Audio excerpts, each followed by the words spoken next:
So, personally, I feel that this is something that I had been wanting to talk about. So, thank you for recognizing that I go in depth on this subject.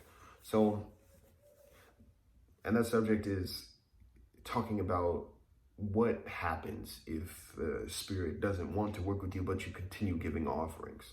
And there's two things that I've seen. There's two possibilities, that I have seen. Okay. And the first one is that spirit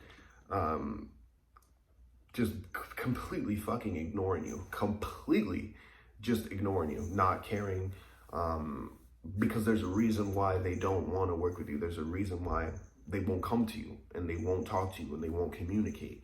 And that is up to you to figure out. It's up to you to go into yourself to understand. And it's in no way to offend anyone in any way, but there's a reason why spirits say no to people, okay? Most people who actually approach these spirits don't have good intentions when they are trying to move forward with what it is that they're trying to achieve. They also don't even believe that it's fully possible. They don't believe that it's fully possible for themselves either, okay?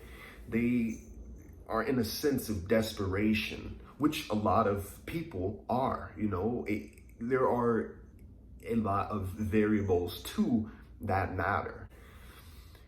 When spirits say no or they ignore you, what you should do is go into yourself and do meditation on why that spirit hasn't come.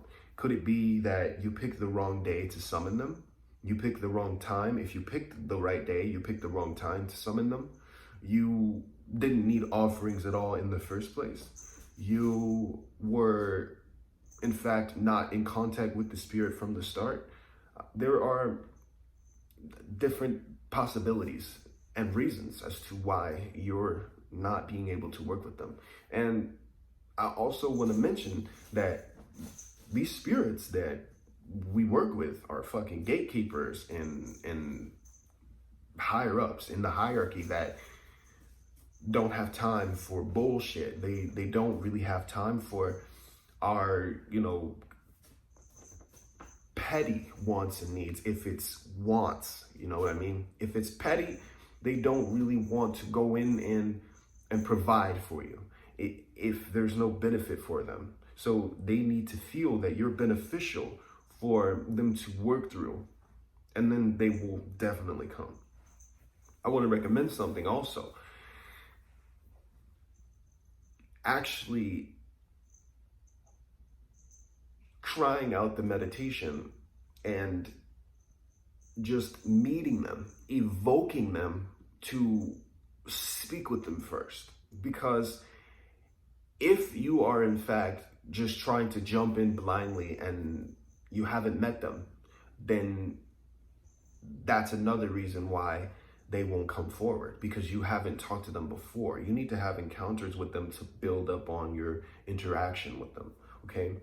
Now, when I first, started to work with King Paimon, I love using him as an example because he is someone that if you're going to approach him, you need to approach him in a certain manner. You would have to have been studying him.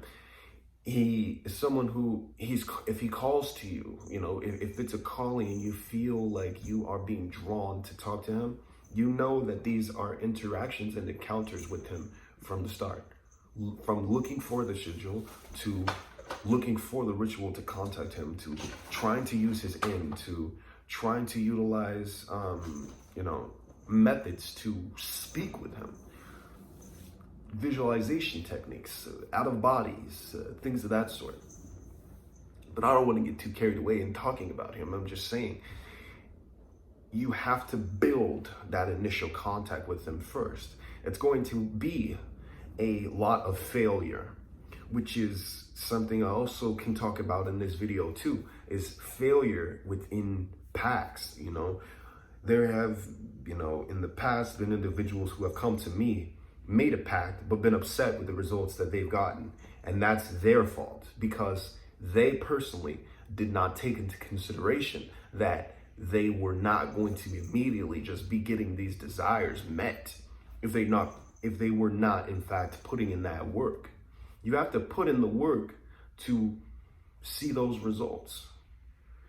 The second thing that I want to talk about is what happens if that spirit sticks around, because the spirit will stick around, but if they don't want to work with you, then they're just going to drain you. They're just going to siphon the energy from you, and you're going to be another vessel that they just take energy from.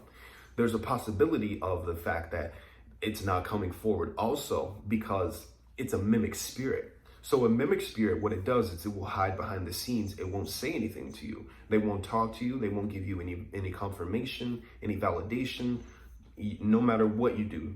No matter if you're doing meditations or you're doing rituals the right way, if you're in contact with a mimic spirit, they are not going to interact with you. They will only drain you, and they will continuously drain you. They will continuously consume the offerings that you give. They will continuously connect to your body psychically through you giving blood and semen. If you're giving, genetic offerings to them, they will feed until they're strong enough to move something into this physical reality to, in a sense, take over you or take over something that is of importance to you, because this happens a lot. Mimic spirits strike a lot, and it's something that really isn't talked about. So what I want to do is kind of recommend some things.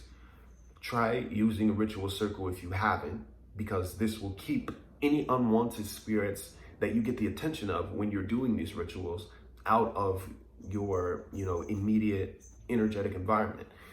Number two, doing a banishing ritual before and after you're doing, said work with the spirit, or presenting to them your contract, because for the most part, a lot of these spirits, in order to really fully get the true workings from them and true results, you're gonna need to make a pact with them. And this is just a promise to let them know that you're going to keep your end of the agreement up as they will, okay? Now, another thing that I will say is maybe the spirits had not maybe the spirits hadn't communicated with you in the way that you felt you would be spoken to. Because there are instances where people have come to me and they think that they aren't in contact with the spirit when in fact they are, but their abilities just aren't as developed as they should be. Okay, so those are the possibilities. I hope that this helps, because it's what I personally have experienced in my past. I would say don't continue to give the offerings if you're starting to feel like you're being drained, if you're starting to feel like you're getting attacked, if you start to feel like you are being caused to become sick, things of that sort that are kind of showing a decline in your personal health, your mental health, and everything that comes with that territory. I really hope that me speaking on this matter gives you more of an understanding and helps you to push forward with getting the results that you really desire.